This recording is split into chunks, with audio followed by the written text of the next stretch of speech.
Is silence the secret weapon of happiness? A Buddhist story reveals the answer. In a small village, there was a grand Buddhist monastery led by a renowned teacher. Among his disciples was a talkative young man who loved to gossip. He'd share stories from every house he visited for alms, often speaking ill of his fellow disciples behind their backs. This disciple boasted about his wealthy background, claiming his sacrifice was greater than others because he'd given up a life of luxury to seek truth. One day, the teacher gathered all his disciples and said, "For the next month, each of you must make a personal vow. This will build your willpower and inner strength. Choose a vow that suits you, but if you break it before the month ends, you'll return to your old ways." The disciples made their vows and left, except for the boastful one. He approached the teacher privately, saying, "I want a grand vow that matches my greatness. Please give me a special challenge." The teacher smiled and replied, "Are you sure you can handle what I give you? It might be too difficult." "I can do anything you ask," the disciple insisted. "Very well," said the teacher. "For the next month, you must not speak a single word." The disciple scoffed. "Is that all? That's too easy. Give me something harder." The teacher simply said, "First, complete this task." The disciple agreed and left, confident in his ability. The first day passed easily, but by the second day he felt the weight of silence. On the third day he grew restless, and by the fourth he was deeply uncomfortable. He watched other disciples chat freely, while he could only gesture. Days passed, and the disciple fell ill. His head ached, he lost his appetite, and he desperately wanted to speak. He wrote a note to the teacher, "I'm going crazy. I can't breathe. Should I break my vow?" The teacher read the note and said, "Vows are meant to be broken, but those who keep them grow stronger and move closer to enlightenment. It's your choice to make or break your vow. Many others have already returned to their old ways. If you can't handle this small task, how will you handle life's bigger challenges? The decision is yours." These words stung the disciple. He returned to his hut, leaving only for essentials. 15 days passed, and while most disciples had broken their vows, he remained silent.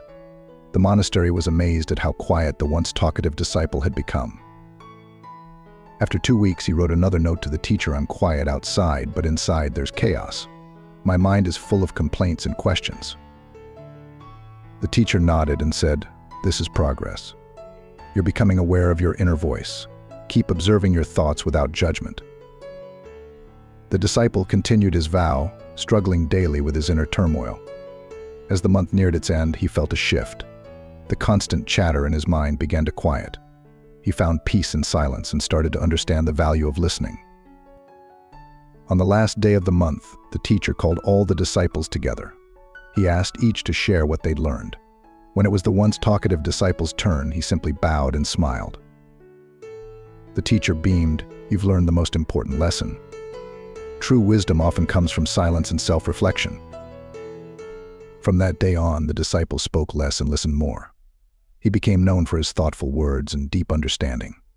His journey from a boastful chatterbox to a wise and respected member of the monastery inspired many others. The teacher later explained to the other disciples, "Sometimes the greatest challenge is to face ourselves in silence. It's in those quiet moments that we truly grow and learn." This story spread beyond the monastery, teaching people the power of silence and self-reflection. It showed that true strength often lies not in grand gestures or constant chatter, but in the ability to be still and listen both to others and to oneself. The once talkative disciple went on to become a great teacher himself, always reminding his students of the lesson he learned through his month of silence. He often said, "In the quiet spaces between words, we find our true selves and our connection to the world around us." Years later, when asked about his transformation, the disciple simply said, "I learned that to truly speak, one must first learn to listen to others, to the world, and most importantly, to oneself." The monastery continued to thrive, with this story becoming a cornerstone of its teachings. Visitors from far and wide came to learn the art of mindful silence, hoping to find the same peace and wisdom that the once talkative disciple had discovered.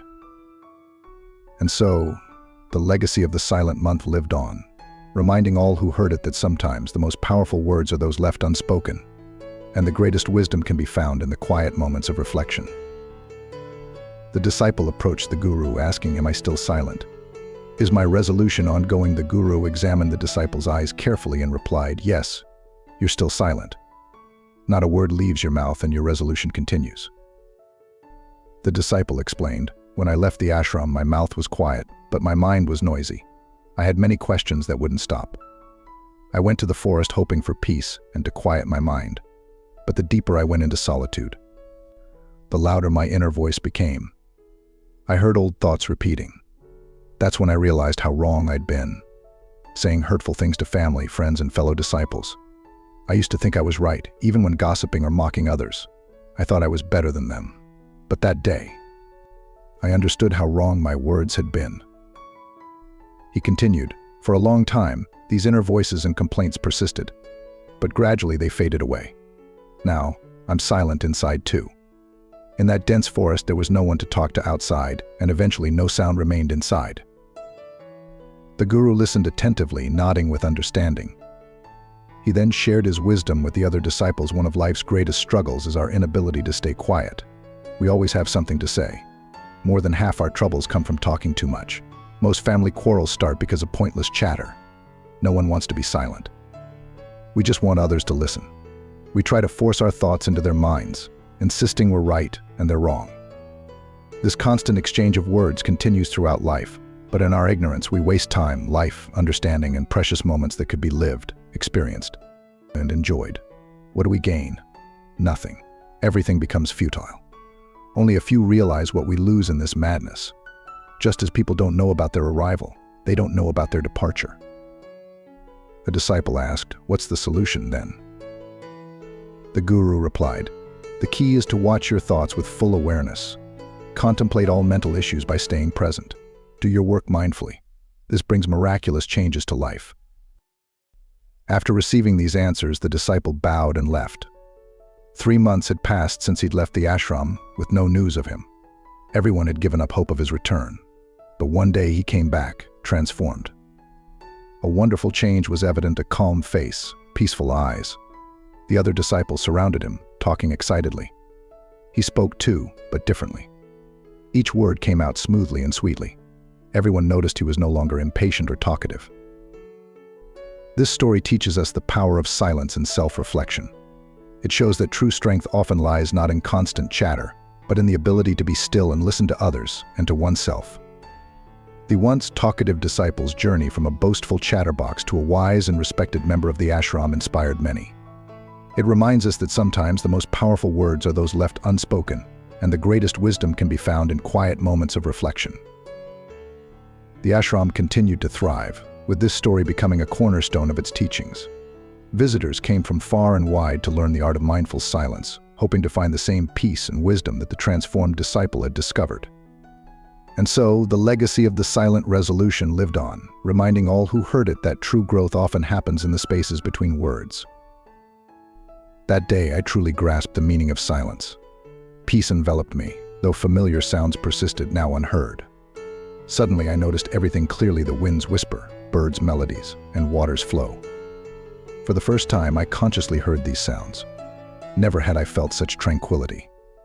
To test this peace, I shouted, "Oh God, what is this silence? Why is everything so quiet? What's happening yet?" My outburst didn't disturb the calm. Everything remained serene, both outside and within.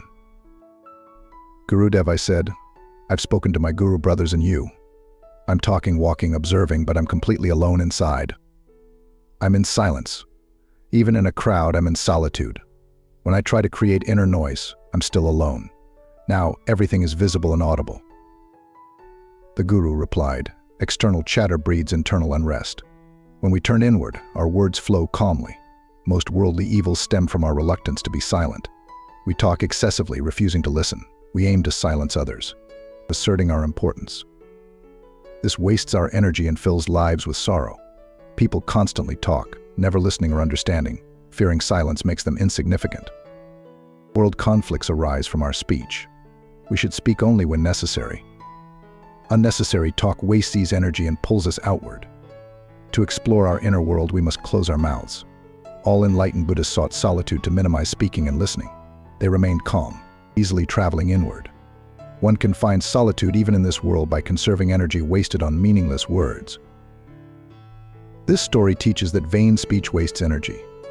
Excessive talking prevents inward journeys, keeping us focused outward. Those seeking inner growth must learn to keep quiet. The lesson resonates deeply. Mindless chatter drains our vitality. It's a barrier to self-discovery, constantly pulling our attention to external matters. For those yearning to explore their inner landscapes, cultivating the art of silence is crucial. This doesn't mean complete withdrawal from the world, but rather a mindful approach to communication. By speaking less and listening more, we conserve our mental and emotional energy, allowing for deeper introspection and personal growth. In today's noisy world, this wisdom is more relevant than ever. We're bombarded with constant stimuli, making it challenging to find moments of quiet reflection. However, by consciously reducing our unnecessary speech and embracing periods of silence, we open ourselves to profound insights and a deeper connection with our true selves. This practice not only benefits us individually, but also contributes to more harmonious relationships and a more peaceful society.